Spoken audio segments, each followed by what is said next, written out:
voici donc à notre 3e séminaire intitulé « L'expérience usagée, où en sommes-nous » Cet après-midi sera consacré aux réflexions menées sur le terrain ou plus encore par des experts sur le sujet, sur les différents niveaux d'implication de l'usager, qu'il soit patient, résident, usager, à l'échelle de ses soins en proximité ou plus globalement sur sa contribution sur les questions de qualité et de sécurité des soins.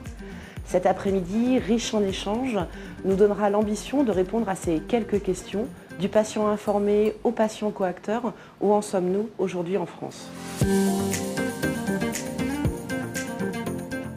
C'est une donnée essentielle pour le monde de la santé d'aujourd'hui et de demain. C'est tenir compte, en fait, du vécu du patient, de toute son expérience, de comment il va pouvoir réagir face à un traitement, face à un soin, et l'intégrer pour élaborer un programme de soins, un programme thérapeutique ensemble, co-construit. Pour moi, c'est une donnée qui est essentielle. Je suis même très étonnée que jusqu'à présent, on n'ait pas tant pris en compte l'expérience du patient. Lui seul sait comment il réagit face à la maladie, face à son traitement.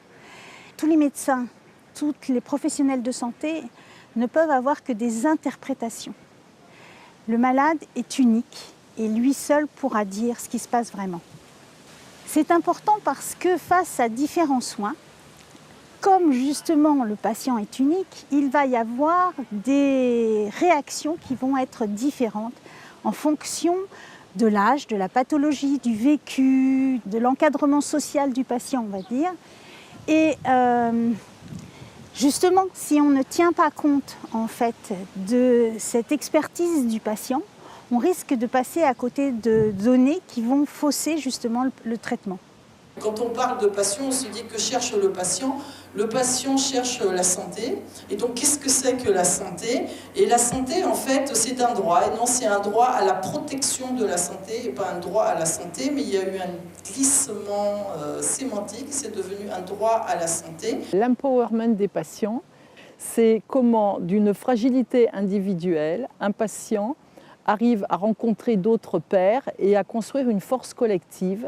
Et cette force collective devient un facteur de transformation de la société pour que l'offre de soins, les prises en charge, lui conviennent au mieux et soient de meilleure qualité. Les malades revendiquent plus d'autonomie, plus d'équilibre dans les échanges, plus de transparence, plus de participation aux prises de décision. Donc cette nouvelle génération de patients chroniques maîtrise l'e-santé, la littératie, c'est-à-dire tout ce qui est produit comme connaissance sur le web, les applis. Il y a actuellement aussi un essor du consumérisme de santé, c'est-à-dire je paye, je veux, et ça c'est une relation qu'il faut intégrer. Comme du côté des médecins et du système de soins, il y a des vraies connaissances, que les patients de leur côté ont l'expérience de la maladie au quotidien et que parfois ils sont surpris de voir que le système de santé ne répond pas à leurs questions et à leurs besoins et qu'ils aimeraient des fois avoir des solutions sur mesure parce que les solutions stéréotypées pour tous ne leur conviennent pas, parce que les effets secondaires sur eux sont peut-être différents de ce qui a été répertorié. Alors il faut qu'ils fassent entendre leur voix. Tout seul, c'est très difficile. Donc ils se mettent ensemble et ils commencent à construire des argumentaires, à fréquenter peut-être aussi les laboratoires de recherche, à aiguiser leurs connaissances et à devenir de vrais partenaires qui s'assoient côte à côte avec des médecins pour faire améliorer la prise en charge des patients, l'offre de santé. C'est là où ça devient sociétal, c'est-à-dire que d'un problème personnel, on arrive à avoir une pensée, comment transformer la société. Et c'est ce chemin qui n'est pas révolutionnaire, mais qui fait évoluer le monde, et sans violence, et par le savoir, la communication et l'échange. Et c'est ça qui me passionne dans l'empowerment.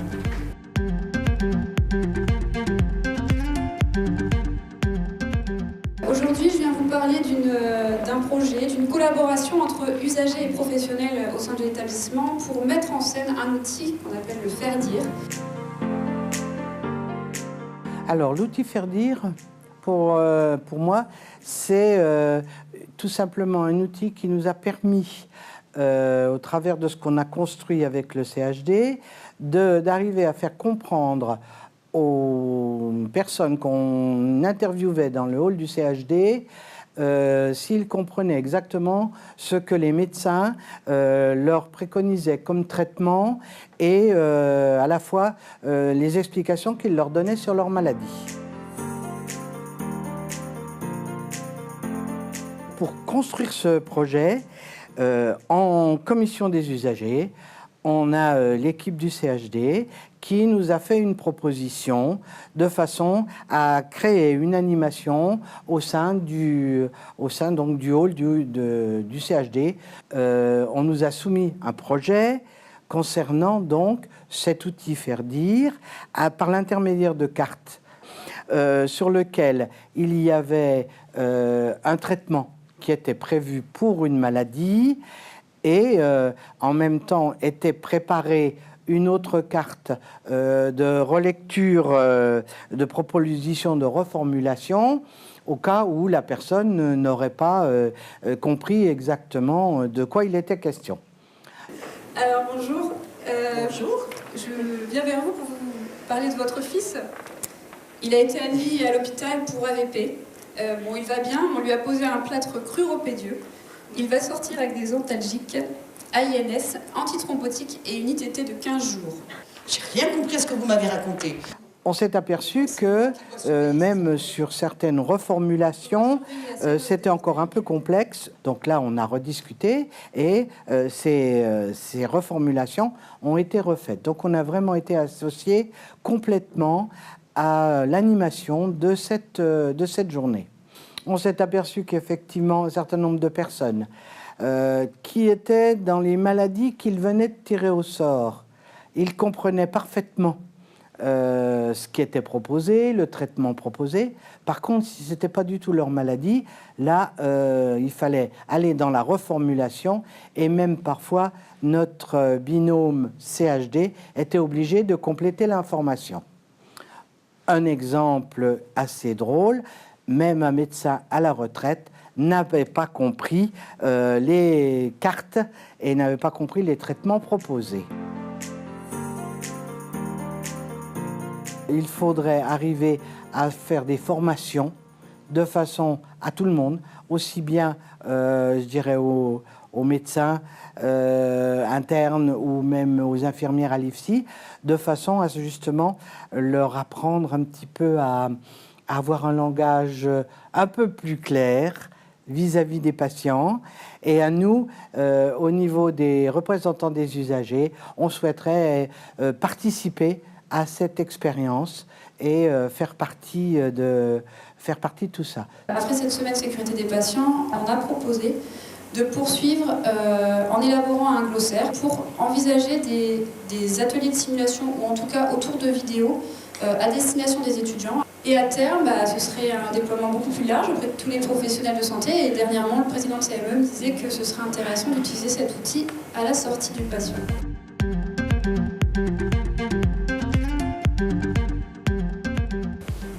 On est parti donc sur la création d'un jeu de société, l'objectif étant donc d'associer de manière ludique l'usager afin qu'il transmette son ressenti, son avis sur l'activité de la structure qui l'accompagne. Donc en fait le projet eau, c'est la réalisation d'un jeu qui s'appelle Jette-toi à l'eau et eau veut dire évaluer avec les usagers. Donc c'est un projet qui a été mené et qui nous intéressait parce que l'idée c'est d'associer surtout nos résidents qui sont en situation de handicap d'une autre manière et globalement qui puissent s'exprimer sur le fonctionnement de leur établissement. Donc l'objectif du jeu c'est d'avancer son pion sur le plateau en lançant le dé. On tire une carte, sur cette carte est posée une question, donc l'usager est invité à y répondre et après le professionnel ou la personne qui anime la partie note les résultats sur le petit bloc-notes, synthèse des résultats. Le jeu a été testé à l'occasion de 2 séances en demi-groupe. On est sur des petits groupes, 5 et 4 participants. Alors, le projet il a été conçu pour un public en situation de handicap. Dans le groupe de travail du réseau Calirel, on n'a pas mis de barrière, on n'a pas dit que c'est pour tel ou tel type de handicap. Concrètement, pour nous, moi qui suis responsable qualité au niveau de l'ADMR 44,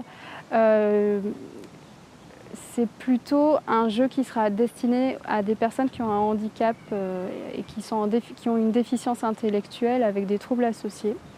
Les résultats qu'on a pu récolter grâce à ce jeu, nous, on les a réintégrés dans le référentiel du réseau Calirel.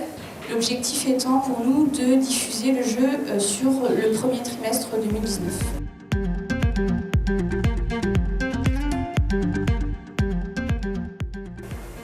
Donc une communauté de pratique, qu'est-ce que c'est? Donc en fait, c'est un groupe de personnes qui sont ensemble et qui ont envie de partager sur un sujet donné. Je pense que c'était quelque chose d'indispensable. D'ailleurs, je me demande même pourquoi ça n'a pas été fait auparavant. Parce que la communauté de pratique qui va être professionnelle et usagée, c'est pour mettre en commun ce que chacun fait de son côté et pouvoir travailler de façon intelligente, cohérente, de façon collégiale, parce que chacun a apporté à l'autre et on va pouvoir ainsi continuer à avancer sur les apports que chacun peut fournir et ensemble, on est beaucoup plus fort. Les thématiques sur lesquelles on va travailler, c'est vraiment des thématiques de communication, d'information. Donc informer les usagers, informer les professionnels de santé. La plupart des usagers ne savent même pas qu'ils peuvent intervenir au niveau de leur propre sécurité.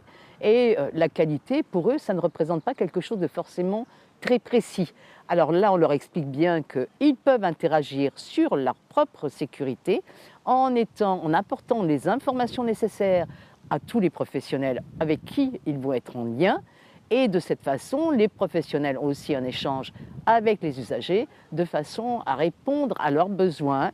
Et l'autonomie de l'usager va devenir presque automatique du fait de la connaissance qu'il aura de l'importance de cette sécurité qui est en lien, qui va obligatoirement de pair avec la qualité. On ne peut pas avoir de qualité si on n'a pas la sécurité de l'usager. On est dans un groupe de personnes qui ont la volonté d'avancer, qui ont envie d'apprendre, qui ont envie de partager, qui ont envie de construire, avec le respect de l'autre et en même temps, je dirais, beaucoup de tolérance parce que ça nécessite aussi d'avoir un autre regard. Il y a du chemin à faire dans tous ces niveaux d'implication des usagers dans la santé et pas que dans le soin. Le soin, c'est plutôt notre affaire, mais dans la santé, au sens plus large, il y a encore du progrès à faire. On voit bien à l'issue de ce séminaire sur l'implication du patient qu'il s'agit en fait d'en faire un vrai partenaire, que ce soit au niveau de sa propre prise en charge et au niveau institutionnel pour qu'il prenne le pouvoir, là aussi, l'empowerment, sur l'organisation du système de santé.